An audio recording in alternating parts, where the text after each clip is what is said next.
नमस्कार दोस्तों, भक्तों, कैसे हो आप। आशा करते हैं आप बहुत अच्छे होंगे। आज आपको करवा चौथ की बहुत बहुत बधाइयाँ।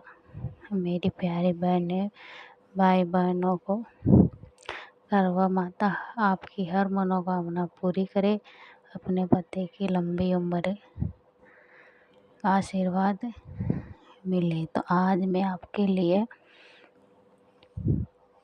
करवा चौथ कथा लेकर आई हूँ, जो बहुत खास कथा ये।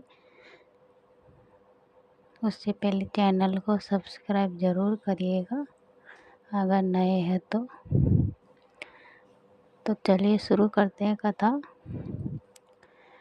किसी नगर में एक सेठ के 7 पुत्र यानी बेटा और एक बेटी थी।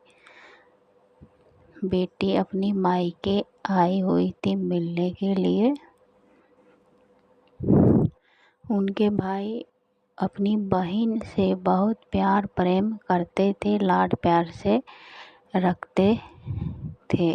यहाँ तक कि पहले खाना बहन को खिलाते, फिर स्वयं खाते थे। एक दिन बहन जब पीहर आई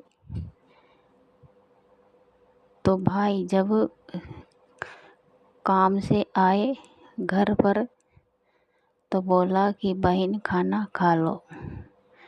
बहन के चेहरे पर उदासी देखकर कि पहले आप खाना खा लो, तब बहन ने बोला कि भैया आप लोग खाइए, आज तो मेरा करवा चौथ का व्रत उपवास है। बहन इधर से उधर घूमती रही। ये अपने भाइयों से नहीं देखा गया तो सबसे छोटा जो भाई है वो डूंगर पर जाकर पेड़ के ऊपर चढ़कर आग जलाकर छलनी दिखा दिया और बोला कि बहन चंद्रमा निकल आया है, तुम अर्घ देकर पूजन करके चंद्रमा का अपना व्रत खोल लो। उनकी भाभियों ने उनको बोला कि ये आपके भाई ने किया है, चंद्रमा अभी नहीं निकला है। तो उनकी बहन जो करवा नाम था वो बोला कि नहीं ये सच है। तो वो चंद्रमा को अर्घ देकर व्रत खोलने के लिए बैठ गई। जब पहला घास खाया तो छींक आ गई, दूसरा घास खाया तो बाल आ गया और तीसरा घास खाया तो अपने पति की मृत्यु का समाचार आ गया। वह बहुत परेशान हो गई। तब उनकी भाभियों ने बोला कि भाई साहब, हमने तो आपसे बोला था कि आपके भाइयों ने आपके साथ ये किया है। इससे चौथ माता नाराज़ हो गई, करवा माता नाराज़ हो गई है। तब उसकी माँ जब उसको पीहर भेजने के लिए बक्सा खोली तो पहले बक्से में सफ़ेद कपड़े निकले शराब से, दूसरे बक्सा खोली तो उसमें काले निकले। जब तीनवा बक्सा खोलने लगी तो बेटी ने मना कर दिया, नहीं माँ रहने दो। फिर उसकी माँ ने उसको अपनी बेटी के पल्लू में आका बांध दिया और बोली कि जो सुहागिन स्त्रियाँ मिले औरतें उनके पैर छूते जाना, जो आशीर्वाद नहीं दे वहाँ पर गांठ नहीं लगाना, और जहाँ पर बोले कि सदा सुहागिन रहो तो वहाँ पर अपने पल्लू में गांठ बांध लेना, वहीं से तुम्हें आशीर्वाद मिल जाएगा। वह चली गई। जब वह जो भी सुहागिन औरतें मिलती उसके पैर छूते गई, किसी ने आशीर्वाद नहीं दिया। सबने ताने मारे कि पता नहीं जो विधवा है वो हमारे पैर छू रही है। फिर वो अपने ससुराल के घर चली गई तो बाहर अंगने में उसकी जो छोटी ननद है वो खेल रही थी, उसके पैर उसने छुए तो बोली कि भाभी सदा सुहागिन रहे, चूड़ा अमर रहे, अपने पति की उम्र लंबी रहे। तो वैसे वो गांठ बांध ली और अंदर चली गई।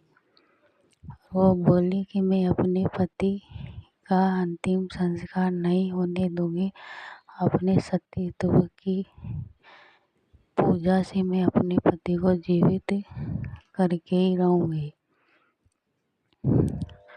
तो किसी ने बोला कि इसको गांव के बाहर कांकड़ पर एक झोपड़ी बांध दो और वहीं डाल दो। तो वो झोपड़ी बांधी और वहीं रहने लगी और उसकी छोटी ननद उसको रोज खाना देने जाती, सुबह शाम फिर आ जाती। वो अपने पति के पास बैठी रहती थी। जब कार्तिक के बाद जब अगली जो चौथ माता आई, माह की बड़ी वाली, तो उसने पैर पकड़ लिए और बोले कि मुझे सुहाग दो माँ, मुझे सुहाग दो, मेरा चूड़ा अमर करो, पति को जीवित करो। तो बोली कि मेरे से बड़ी जो आएगी उसके पैर छूना। जब दूसरे नंबर की आई चौथ माता तो उसके पैर पकड़े, उसने भी यही बोला कि मेरे से बड़ी आएगी उसके पैर पकड़ना। जब लास्ट में 7वें नंबर की आई तो बोला कि माँ मुझे सुहाग दो, मेरे पति को जीवित करो। तो वो पहले तो चली गई कि खंडित व्रत करने वाली बिना चांद को अर्घ देकर खाना खाने वाले भोजन करने वाली, तो पैर नहीं छोड़ी और वो घसीटती चली गई चौथ माता के साथ। तब चौथ माता ने अपनी जो कनिष्का उंगली चीर कर उसके पति के चींटे दिए और वो उसके झोपड़ी में चींटे दिए। तो पति चौथ माता गणेश बोलते हुए बैठा हो गया और झोपड़ी की जगह महल बन गया। जब उसकी ननद सुबह आई खाना देने तो देखती है कि झोपड़ी की जगह महल है। तो वो आवाज़ लगाई, भाई भाभी कहाँ हो? तो ऊपर से आवाज़ आई कि भाई साहब ऊपर आ जाओ, हम यहाँ चौसर पासा खेल रहे हैं। तब उसकी ननद वहाँ जाकर बोली कि ये सब कैसे हुआ? तो उसकी भाभी ने बोला कि ये सब करवा चौथ के व्रत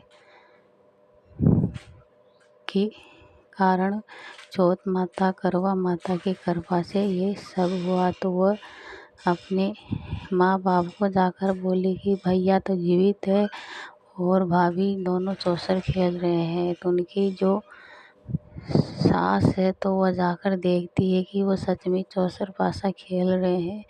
तो उनको ढोल नगाड़ों के साथ अपने घर लेकर आए और पूरे गांव में उत्सव मनाया गया कि आज से 12 चौथ 12 महीने की, नहीं तो 8 नहीं तो 4 नहीं तो 2 तो ज़रूर करे।